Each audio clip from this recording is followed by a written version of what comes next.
Yo, yo, yo, what is going on, guys? It is your boy out there, Scumpy, here today, bringing you another video. My first video being done after our championship run. But, you know, since we did end up winning UMG, I think that it would be nice and suiting to do a video sort of like about competitive, about, you know, why I compete, why I do what I do. Because, obviously we just won, so I thought that this would be a pretty good time to do it, and it just fit in well with the time. But so I get asked this question a lot, and the question is, why do you compete? Well, there are many reasons why I actually do compete. And we're going to go through a bunch of those today. Hopefully I can shed some insight as to, you know, why I started and why I continue to play until this day. But I started playing competitive video games. I remember my first event ever was when I was 15 years old. You know that answer if you watched the question and answers with me and my mother.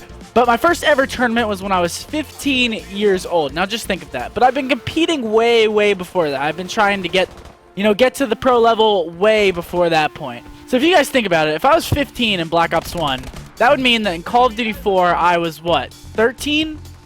I was probably like around the age of 13. That's when I really got my start in trying to become a competitive player. And ever since that point, I really just fell in love with the whole idea of, you know, being a very, very good Call of Duty player. So I've seen the growth, and I've seen what competitive video games were then, and now I see what they are now. And to see that, you know, from start to finish is a pretty surreal thing. There aren't many people that can say that, but there are definitely more. You know, because there are probably people that have even seen it, you know, earlier than me. I'm not even sure if there was competitive in Call of Duty 2, Call of Duty 3. I'm not even sure about all that. There could have been competitive there that I was unaware of. Probably game battles or some sort of competitive aspect to the game. But the reason I still play is the exact same reason as to why I fell in love with competitive gaming in the first place. It is one of the best hobbies that I think anybody could pick up because you can do it from your home. It's not, you know, it's not hard. It is a little bit expensive if you want to get the gear and stuff. Obviously, there's a couple of startup costs to get, like, the Scuf controller, the monitor, the Astro A40 headset. You know, there are definitely some startup costs. But once you get past those, I mean, all it really is time and effort. People seem to get this, you know, misinterpretation or false perception as to how, you know, pro players really do rise to the top and how pro players do get to the top of Call of Duty and start competing against some of the best players. It takes a lot of effort and a lot of time. I got lucky, and it took me about 3 years to finally break the cusp and get to, you know, the competitive pro level.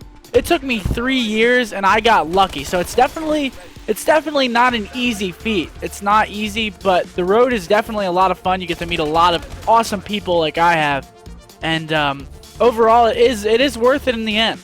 And another thing that I really, really, really enjoy about, you know, this whole thing is that the grind really doesn't ever stop. You know, there'll always be people trying to surpass you. There'll always be people trying to be better than you.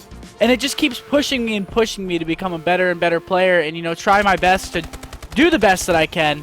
It's just an always evolving thing. It's literally just like a sport. You have to keep working and working and working, so nobody can get past you when you actually do get to the top. It is a very stressful thing, however, you know.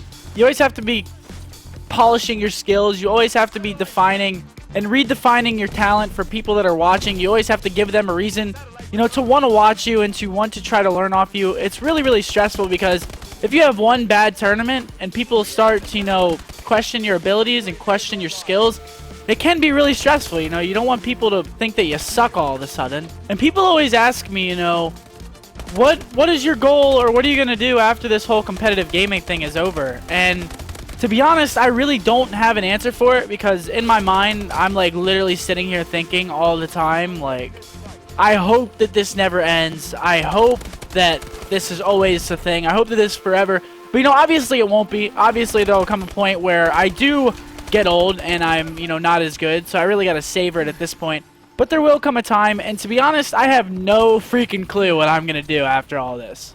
Now obviously I'm gonna want to do something in the gaming industry, but I really have no idea what is out there at this point in time because I've been so focused on competitive gaming and doing my thing here that I really haven't even given it a thought as to what I'm going to be doing after this. Honestly, I'll feel a bit lost after all of this is gone. All I really know how to do right now is compete and practice and get better, and that really is all that I know. As horrible as that sounds, I eat, sleep, and breathe Call of Duty pretty much. And yes, I eat it somehow. But I think one of the most unteachable things that I have learned is, you know, how to work with people. So obviously I've never had a job before. I really haven't ever had any interaction with humans in a work environment other than school. So this has really taught me, you know, how to work with humans and how to work together to meet a common goal.